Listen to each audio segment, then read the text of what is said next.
véritable légende de la musique de film. Bonjour Philippe Sard.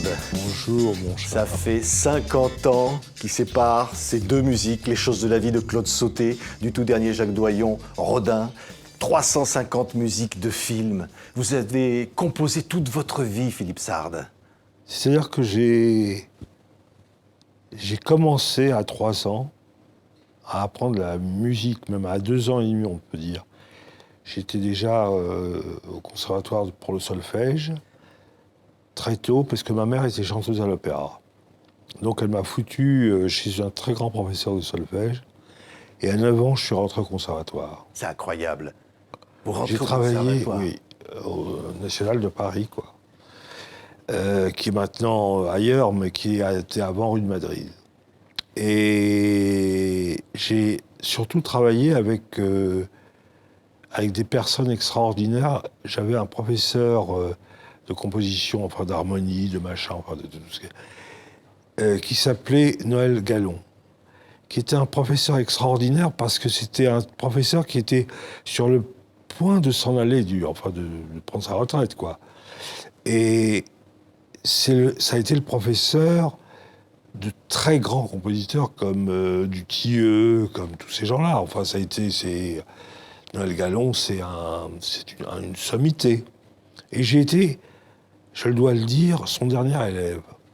Parce que quand je suis sorti à 16 ans du conservatoire, j'ai continué quand même avec lui encore 1 an ou 2, même si j'avais commencé à faire les choses de la vie. Oui. J'ai continué parce que, plus pour des questions uniquement musicales, c'est pour des questions d'amitié. Je m'étais lié d'amitié avec cet homme qui rêvait toute sa vie de faire de la musique de cinéma. Et vous, Philippe Sard, vous ne vouliez pas forcément faire de la musique de film? Non, pas du tout, absolument pas. Moi, j'étais né dans la musique, j'étais né à l'opéra. La musique, pour moi, c'était dans mon sang. C'était comme, j'ai envie de vous dire, ça n'avait rien de surprenant. Ça ne me rendait pas curieux, puisque je suis né dans la musique. J'ai travaillé toute ma vie, de l'âge de 3 ans jusqu'à l'âge de 16 ans, dans la musique. À 12-15 heures par jour. Vous croyez que vous avez envie de faire de la musique après ça? Vous avez envie d'arrêter tout de suite? Oui, parce que vous aviez plutôt envie de faire du cinéma. Vous faites d'abord 2 courts-métrages. C'est-à-dire que étant né donc dans un milieu où ma mère était chanteuse à l'opéra, je suis effectivement né dans un milieu où il y a des acteurs, que sont les chanteurs, des costumes, et un orchestre. Bon. Et pour moi, évidemment, j'ai été aussi un cinéphile extraordinaire grâce à mon père qui m'a acheté, quand j'avais été tout petit, quand j'avais 4-5 ans, un petit projecteur 8 mm. Oui. Vous collectionnez d'ailleurs les bobines Oui, de cinéma, mais il m'a acheté aussi des petits, mais pas des charlots. Il m'a acheté par exemple, il m'a acheté Fantomas de Jean Sacha avec Simone Signoret. Et donc, mon truc, c'était de sonoriser au piano les extraits de films qui étaient des films dramatiques. Quand vous avez un jour rencontré Claude Sauté, vous aviez quoi, 16 ans? Je venais d'avoir 16 ans et j'avais fait 2 courts-métrages. Puisque finalement, j'ai réussi à faire 2 courts-métrages en 35 mm, qui ont eu d'ailleurs la prime à la qualité, tout ça. Donc j'étais plutôt sur une bonne voie. Oui. Je me suis dit, mon idée, c'était de faire un long-métrage. Et surtout, ne jamais dire quel âge j'avais. Ah oui, vous ne vouliez pas dire que vous avez Non, que parce 16 que ans. personne ne me croirait.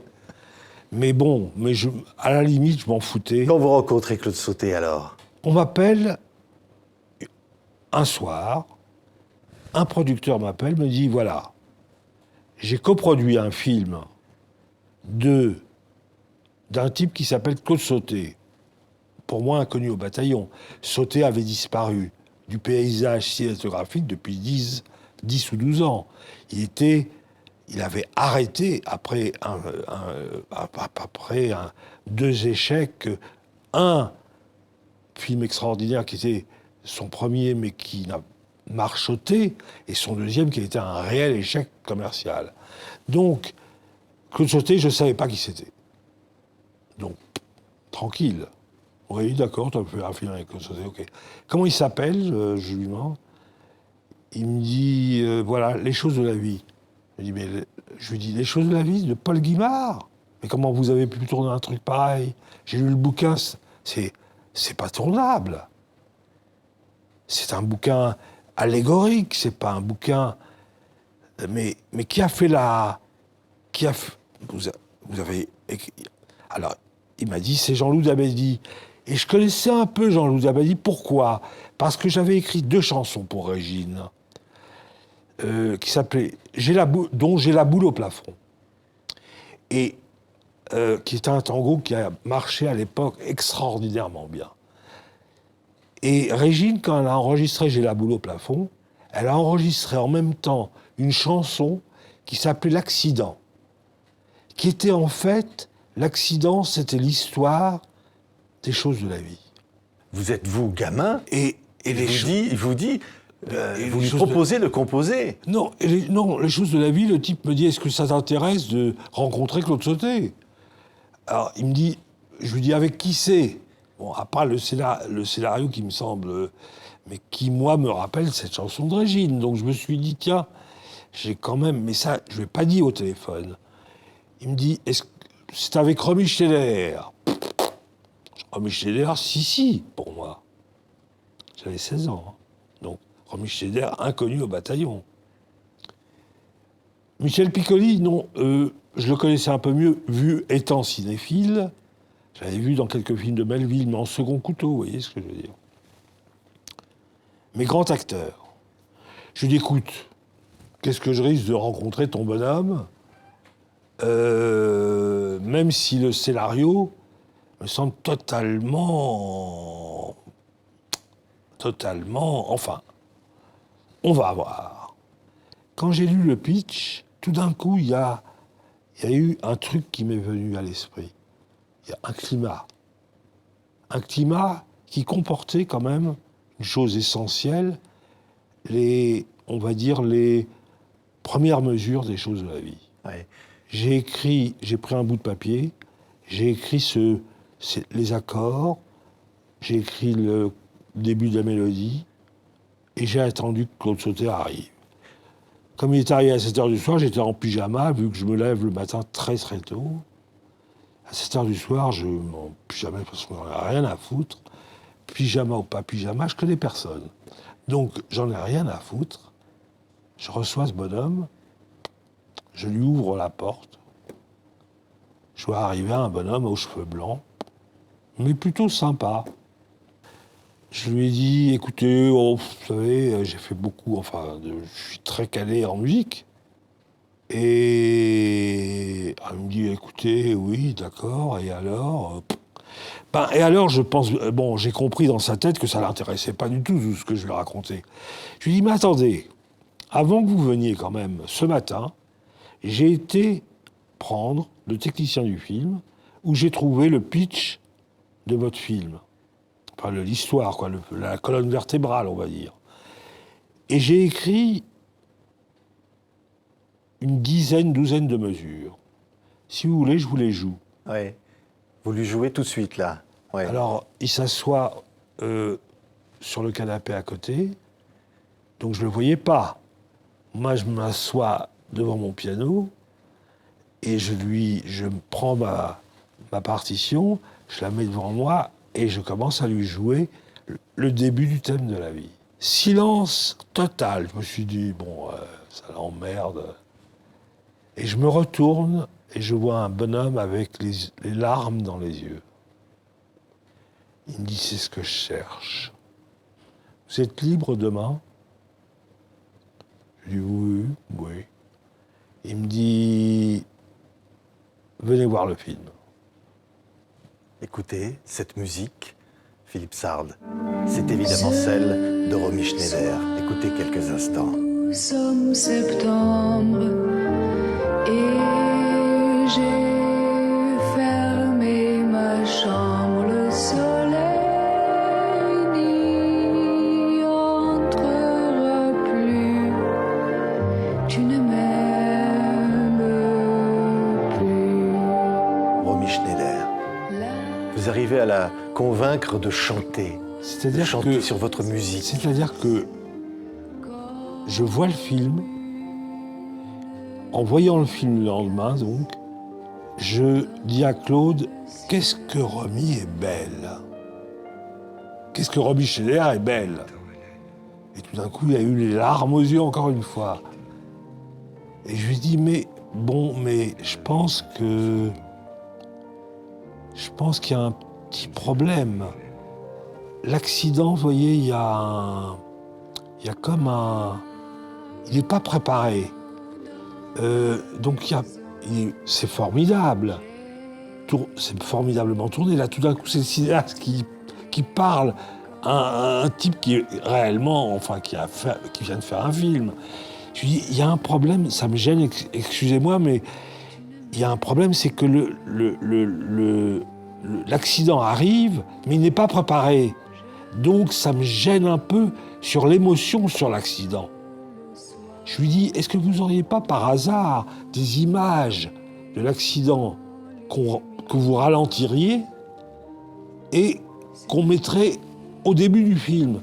Il me dit, vous rigolez, non? Jean-Loup Dabadi les a écrits, je les ai tournés, ça fait 2 mois que je les mets et que je les enlève, mais personne ne me dit pourquoi il faut que je les mette. Ah ben, je lui dis, écoutez, je vais vous dire, dès qu'on sort de là, c'est-à-dire que la salle de montage étant à 10 mètres, vous demandez à votre monteuse de les remettre immédiatement. C'est capital.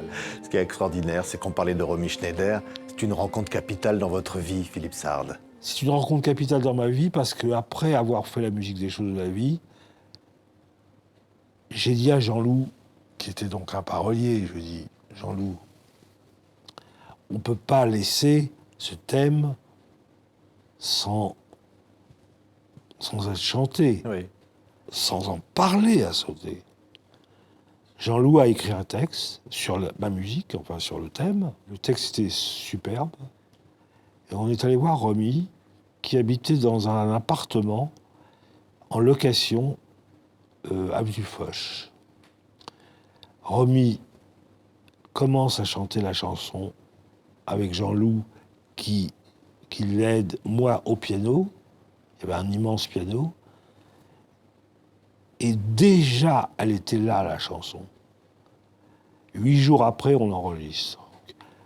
Et puis après, j'ai continué avec Romy de faire Max et les Ferrailleurs. Oui. Et après, César et Rosalie. Et après, le train. Et après, je suis resté avec Romy. Oui. Quand vous dites que vous êtes resté avec elle, c'est que vous avez été son amant. Oui, disons, oui, enfin. Si on peut appeler ça un amant, oui, un amant, bien sûr, oui, un amant. Qu'est-ce que vous voulez que je vous dise? La vérité, oui, alors. Jusqu'au bout de sa vie? Non. Non, parce que j'ai pas pu. C'est terrible ce que je vais vous dire, mais je me suis dit, il y a 2 solutions. Ou je continue à faire ce métier, parce que Romy, il fallait s'en occuper toute la journée. Romy, c'était une femme désespérée. Elle venait me voir, par exemple, pendant que je faisais la grande bouffe. Elle restait près de moi et elle avait des crises de larmes. Elle était une femme brisée. Donc c'était une femme qu'il fallait soutenir sans arrêt. Ça voulait dire quoi pour moi? C'était choisir entre Romy et moi. Mais je ne savais pas comment faire. Et personne ne savait l'âge que j'avais. Donc, oui, j'ai accompagné Romy. Oui, je l'ai aidée. Oui, je suis resté près d'elle. Je suis resté avec elle pendant un certain temps. Et je l'ai laissé aller après vers un type qui s'appelle... avec qui il a fait une fille qui est un imbécile. Mais peu importe. Je suis resté avec Romy. près d'elle. Et ça, personne ne le sait, en fait. Et elle est morte, et son fils est mort. Elle est morte en 82. Elle serait belle encore, peut-être. Elle serait sûrement très belle. Parce que je peux vous dire qu'à 42 ans... Et ce qui est terrible, c'est qu'à 40 ans, elle a demandé à Claude... Elle a fait un film qui s'appelait Une histoire simple. Et elle a demandé à Claude, tu me promets que tu me feras un film pour mes 50 ans? Et Claude lui a dit oui. Elle est morte 2 ans après. Passe le film, 2 ans après, à 42 ans, elle est morte. Oui. Ces musiques inoubliables, Philippe Sard, on va entendre les musiques de Claude Sauté. Vous avez parlé de César et Rosalie, bien sûr. Vincent, François Paul et les autres. Vous allez composer Garçon, des derniers oui, films. Tous les films. J'ai fait tous les films de Claude. Ouais. Jusqu'à Nelly et Monsieur Arnaud, qui était son dernier film. C'est une passion, une fidélité d'amitié artistique. C'est une... Je considère, si vous voulez, Claude comme mon père spirituel, quoi. J'ai complètement oublié mon histoire de metteur en scène, enfin la volonté de metteur en scène que j'avais. J'ai oublié, en fait, le soir où j'ai rencontré Sauté. C'est curieux. Ouais. Mais j'ai participé avec lui à toutes les facettes de comment on écrit un film, comment on le monte, comment on choisit les acteurs, etc., etc. Et ça jusqu'à son dernier film, jusqu'à Nelly et Monsieur Arnaud. Ouais. Il y a des comédiens comme ça, on parlait de Romy Schneider, Michel Piccoli, on peut parler aussi de Simone Signoret. Alors avec elle, évidemment, vous composez Le Chat, son duo avec Jean Gabin, vous composez la musique La Veuve Coudert, L'Étoile du Nord. Ce sont des moments incroyables, des comédiens incroyables. Hein. Non mais attendez, j'ai eu la chance de rencontrer des gens qu'on ne rencontre plus. À la limite, qu'on ne rencontre plus. Et c'est vrai que là, c'est la musique du Chat qu'on écoute. Et Delon m'a proposé de faire Deux hommes dans la ville. Il y avait Gabin dedans. À part Delon, il y avait Gabin. C'était plus Gabin qui m'intéressait que Delon, à la limite. Même si j'adore Delon, en fait. Mais on s'est un peu disputé. Delon était un type très... Même si j'ai fait beaucoup de films avec lui, je me suis dit, il faut que je fasse un autre film avec Gabin. Et j'ai fait Deux hommes dans la ville, où Delon est formidable. Et je me suis dit, il faut que Delon, qui est un escroc dans le film et qui est un tueur, en fait, je veux quand même, quand on lui coupe la tête, je veux qu'on pleure. Vous intervenez dans les scénarios. Ouais. La musique, finalement, modèle le scénario. C'est ça, une grande musique de film. C'est-à-dire que c'est une musique qui raconte une histoire parallèle au scénario et qui la complète. Qui complète ce que le metteur en scène n'a pas pu, peut-être, ou voulu dire. Oui. J'étais là pour lui finir son travail. Quand on pense, par exemple, au Train... Le Train était avec lequel vous collaborez de nombreuses fois. Retrouvez Romy Schneider, Jean-Louis Trintignant. Oui, 25 films j'ai fait au moins avec Romy, 22 films, avec Pierre. Le film, c'est très simple. Il a tourné.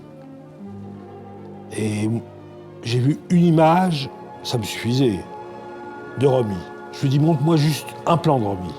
C'est tout. Je veux rien voir. L'histoire, je la connais, tu me l'as fait lire. Je ne veux pas voir le film.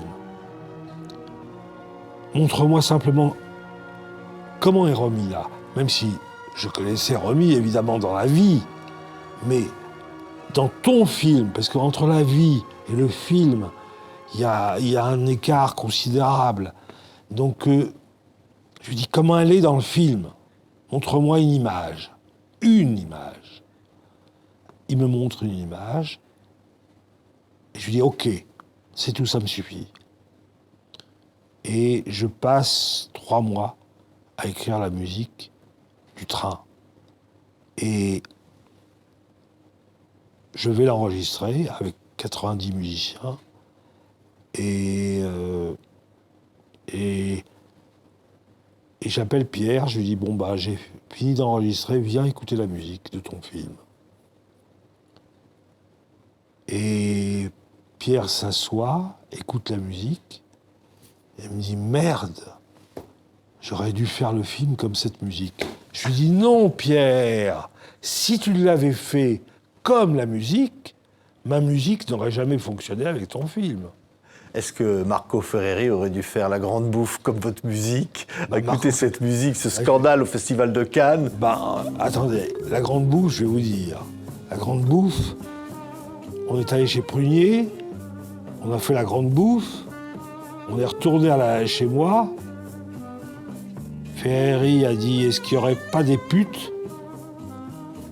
Je lui ai dit, ouais. Non, mais parce que Tony Hazzi, qui est à Paris et qui... ça lui plairait bien de nous faire des spaghettis. Et puis... Mais je lui dis, mais on vient de manger comme des porcs chez Prunier. Il me dit, mais tout ça en italien. Mais je parle italien couramment. Et donc se passe une soirée à La Grande Bouffe, comme La Grande Bouffe. Et le lendemain, Marco se lève et vient, les yeux embrumés, me dire, dis-moi, qu'est-ce que tu penses si on faisait un film sur ce qui s'est passé hier soir, ici? Je lui dis, je pense que c'est une idée géniale, et je pense qu'un metteur en scène que je connais, un producteur que je connais et qui veut faire un film avec toi, qui s'appelle Jean-Pierre Rassam, va adorer l'idée. Va le voir.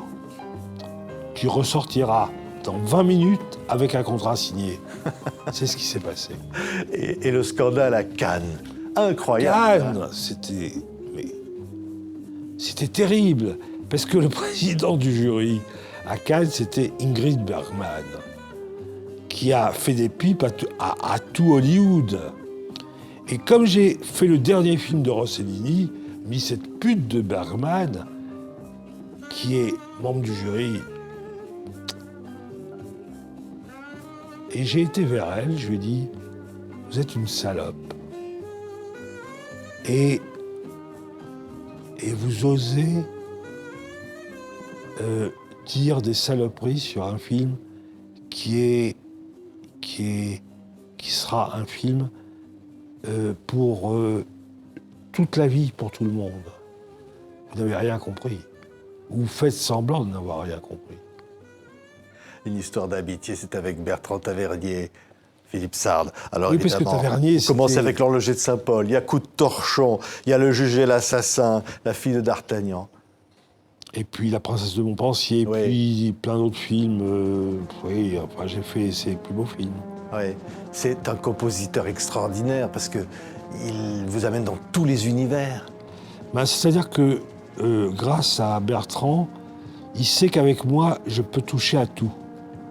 Donc, ça l'excitait de me mettre sur des missions impossibles, j'ai envie de vous dire.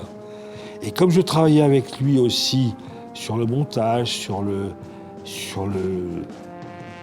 il avait des auteurs extraordinaires, comme Orange et Boss et tout ça. Et dans Le juge et l'assassin, là, que je vois... Qu'on entend, écoutez la musique.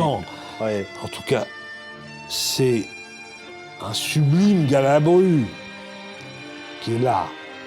Et Michel était tellement extraordinaire. C'est Michel qui m'a inspiré, en fait. Ouais. Même si j'ai écrit la musique pendant le tournage du film. Ouais. Coup de torchon. Incroyable encore Noiret, là. C'est un truc extraordinaire, Coup de torchon. C'est un truc extraordinaire. Et je dois dire que pour moi, c'est le meilleur film de Bertrand. On pourrait parler, évidemment, Fille de D'Artagnan et d'autres, mais il y a Roman Polanski. Alors, Roman Polanski, c'est d'abord le locataire. Il était acteur et metteur en scène. Et moi, mon problème, c'est toujours, pour arriver à écrire la musique d'un film, c'est de rentrer dans la tête du type qui fait le film. Ouais. Je me suis dit, comment rentrer dans la tête de ce petit bonhomme? La seule solution, c'était d'être sur le plateau pendant les 17 semaines où il a tourné. Et au bout de 17 semaines, j'ai compris qui il était. Et il n'a jamais voulu, il me faisait complètement confiance, il n'a jamais voulu aller à la séance d'enregistrement. Quand il vous enregistrait Tess, immense musique. La même chose, j'ai enregistré sans lui. Et je lui montrais le film avec la musique. Oui. Et après, il y a eu Pirate. Et là, il y a eu un film raté, mais où la musique essayait de le sauver. J'ai tout fait pour le sauver. Écoutez, Pirate, la musique.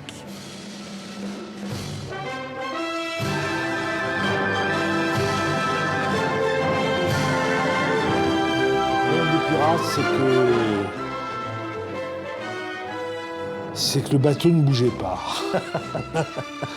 Et donc j'ai fait une musique pourtant comme s'il bougeait, le bateau bougeait. Alors est-ce que c'est à cause du fait que j'ai fait bouger son bateau ou à cause d'autres choses que je dirais pas, mais qui sont des choses probablement des mauvaises langues qui ont raconté des saloperies sur le fait que j'ai, pendant les vacances de ce film qui n'en finissait pas de tourner, j'ai travaillé avec mon ami Jacques Rouffio, avec qui j'avais fait Le Sucre et 7 morceaux à ordonnance avant.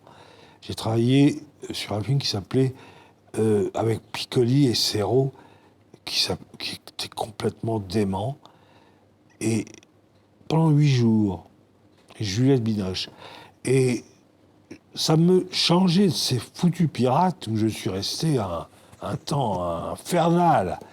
Et il a pris ça comme raison pour ne plus me parler. Vous parlez plus du tout depuis. Et on se parle plus depuis 86, 7, 8, 90 quoi. C'est les années 90. Fini. Il a disparu. Vous le regrettez? Au début, j'étais très triste. Parce que, vous savez, on était comme les deux doigts de la main. Je pense avoir fait pour Roman ce que personne n'aurait fait. Je l'ai aidé, je me suis battu pour lui dans Tess contre Berry pour maintenir Tess à la longueur de 3 heures, alors qu'ils voulaient tous le couper. Et moi, je me suis battu pour Roman, contre Berry, contre Coppola. Et à cause de ça, le film n'a pas été acheté aux États-Unis. Mais grâce à une critique extraordinaire du Los Angeles Times, le film a été acheté aux États-Unis et c'est devenu Tess. Donc j'avais raison. Mais effectivement, tout ça, Polanski, vous savez, le coup de l'ardoise magique, il a oublié. Alors donc au début, j'ai été très triste, oui, bien sûr, je ne peux pas vous dire non. Et aujourd'hui, qu'est-ce que je vous dis? Je m'en fous. Je comprends. Écoutez, Polanski a 90 ans. Moi, j'en ai 60 et quelques années, même pas quelques années, quelques mois. Donc, qu'est-ce que j'en ai à foutre? Écoutez, ce saxo immense, c'est aussi l'occasion de dire que vous avez collaboré avec d'immenses musiciens, Stan Getz, par exemple. C'est mort d'un pourri. Écoutez ça.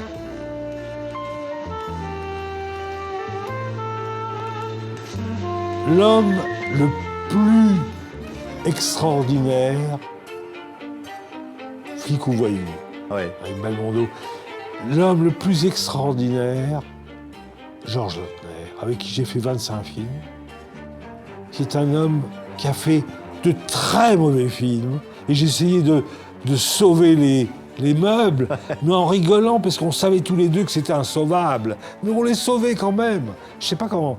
Il avait une espèce de... Il écoutait. Il écoutait. Il avait là... Et c'est vrai que... Là, vous lui amenez Chet Baker. Hein. Là, je lui amène Chet Baker. Grand trompettiste. Le plus grand. Je lui amène Chet Baker, je lui amène les plus grands musiciens de jazz du monde. Et Belmondo était à la séance.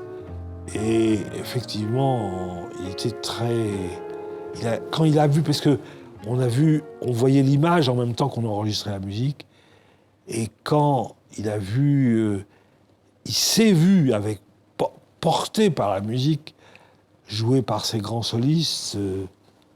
Oui, Jean-Paul a été très, très, très sympa, très, très sympa, très heureux. Il a senti que le film allait cartonner, ce qu'il a fait d'ailleurs. Ouais. Même si après, on a fait le Guignolo, qui était une merde, mais qui a cartonné quand même. C'est pas grave, hein, finalement. Non, Hein? non. Ce qui est grave, et après, bon, on s'est battu à cause du fait que j'ai fait dans le Guignolo une musique pas disco, ce qu'il voulait, mais moi je ne fais que ce que je ressens, sinon je fais rien, je fais pas. Il m'en a voulu, donc il m'a viré pour le professionnel, et on s'est retrouvés dans Joyeuse Pâques. Ouais. Il y en a un avec qui vous avez toujours été, c'est Téchiné. Téchiné, j'ai fait Évidemment. tous ces films depuis Souvenir d'enfant jusqu'à La fille du RER. Ouais. C'est-à-dire, j'ai fait tous ces films. Ouais. Évidemment, on pense au Surbronté, Hôtel des Amériques. Marocco, tout ça. Bon, ok, j'ai tout fait. Et puis après, peut-être qu'il est devenu vieux. Après La fille du RER, j'ai arrêté. J'ai arrêté ma collaboration avec Téchiné. On a arrêté. Mais c'est pas le coup de Polanski. J'ai pas arrêté en ne comprenant pas pourquoi. J'ai compris que Hôtel des Amériques, là, qu'on entend, c'est un des plus beaux films où Devers a été, que j'adorais. J'ai fait plusieurs films avec Devers. J'ai fait Le juge Fayard. Le juge Boissé. Fayard, j'ai fait De Boissé, qui était formidable, j'ai fait Beau-père. Beau-père, j'ai fait Un mauvais fils de Claude Sauté, et 1000 milliards de dollars avec Henri Verneuil. Donc, et puis c'était un type que j'adorais, vraiment comme mec. Et je pense il s'est battu avec Téchiné. Pour quelle raison? Je crois le savoir. Je crois que Téchiné voulait coucher avec lui, quoi. Mais ça ne marchait pas avec Devers. Et donc Téchiné, oui, Téchiné, bien sûr, jusqu'à 2000, jusqu'à ces deux derniers films. Je lui ai dit, écoute, mon vieux, prends ta cousine. Jean-Jacques Hano. Jean-Jacques Hano, j'ai fait... Alors, ça, on va écouter cette musique-là. C'est évidemment La Guerre du Feu. Écoutez, une des grandes musiques de Philippe Sard.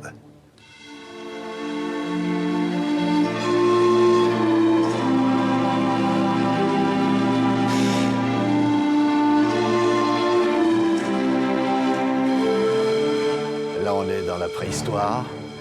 Et là, vous inventez une musique baroque, avec des instruments, une musique...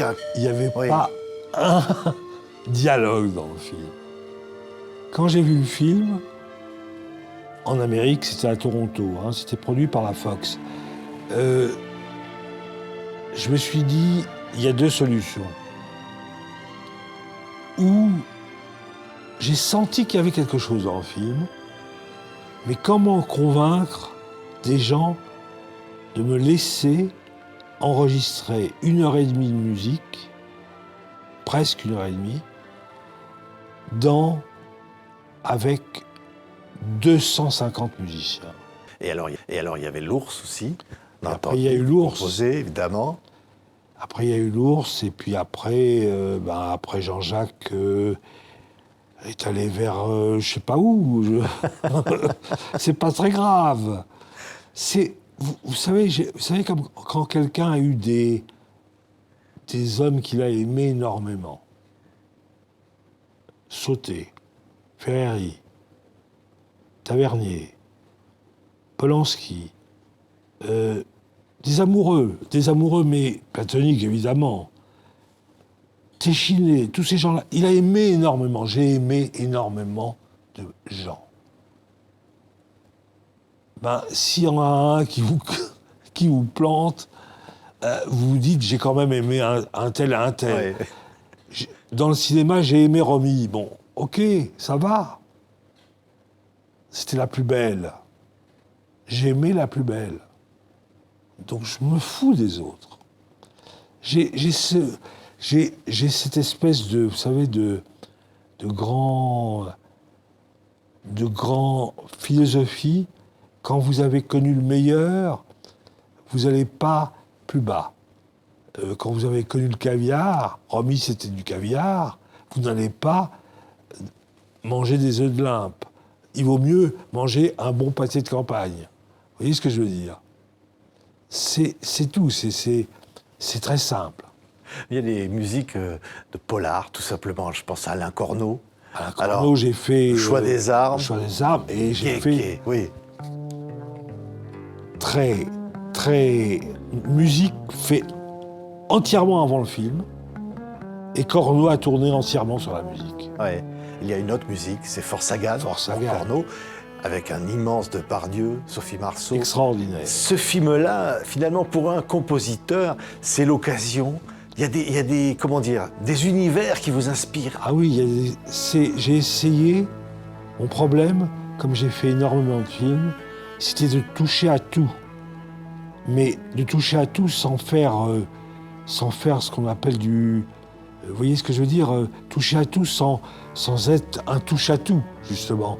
En étant complètement concerné par la musique que je faisais.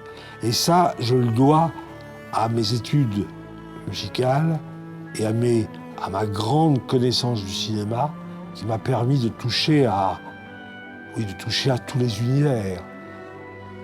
Et j'étais passionné de jazz quand j'étais jeune. Et c'est pour ça que j'ai eu les plus grands solistes de jazz qui ont joué pour moi. Et un jour, je me suis dit, quand j'étais jeune, ces solistes joueront pour moi un jour. Je ne sais pas dans quoi, et ils ont tous joué. Quand Lautner, pour revenir à ce brave Georges, m'a dit « L'idéal pour Mort d'un pourri serait d'avoir un type comme Stan Getz. » Je dis « Comme Stan Getz, c'est Stan Getz qu'il faut. » Et c'est lui qu'on a fait venir. Oui. Finalement, toute votre vie, ça aurait été à la fois l'amour de ces comédiens, de cette musique. Bien sûr. Et puis aussi, finalement, un caractère un peu gamin. On va entendre la musique du Bossu de Philippe de Broca. Oui. Finalement, c'est des rêves d'enfant que vous avez réalisés. Mais oui, parce que en plus, Philippe était... C'est un gamin. C'est un ami intime de Claude aussi. C'est un ami intime de Sauté. Hein. Et j'ai beaucoup aimé Philippe. J'ai travaillé beaucoup sur le Bossu. J'ai essayé de lui faire une musique. Et les deux musiques que j'ai faites intéressantes dans ce genre-là, c'est le Bossu et le film de Tavernier, il y a eu La fille d'Artagnan et puis la princesse de Montpensier. Quand on revient là, on revient toujours à ses débuts, à son enfance. Oui, je sais, mais bien sûr, on revient à son enfance, c'est affreux. Ouais. Mais quand vous montrez ça remarquez, c'est même pas mon enfance, oui, ça me poursuit, curieusement. Mais en même temps, j'ai connu tellement d'autres histoires d'amour sur le plan musical, cinématographique. J'ai rencontré des acteurs tellement extraordinaires. On parlait tout à l'heure de Simone Signoret. Yves Montand, qui est un con, mais qui est un acteur formidable. Depardieu, qui est un génie. Qu'est-ce que vous voulez que je vous dise? J'ai eu la chance de travailler avec les plus grands, pour les plus grands, que ce soit les plus grands acteurs, les plus grands metteurs en scène, les plus grands dans toutes les professions de ce métier. Et puis, j'ai travaillé avec les plus grands orchestres et les plus grands solistes. Ouais. Donc, qu'est-ce que vous voulez que je vous dise? Là, j'ai l'impression, quand je vous parle, là, d'avoir 125 ans. Mais non. Mais je ne les ai pas encore.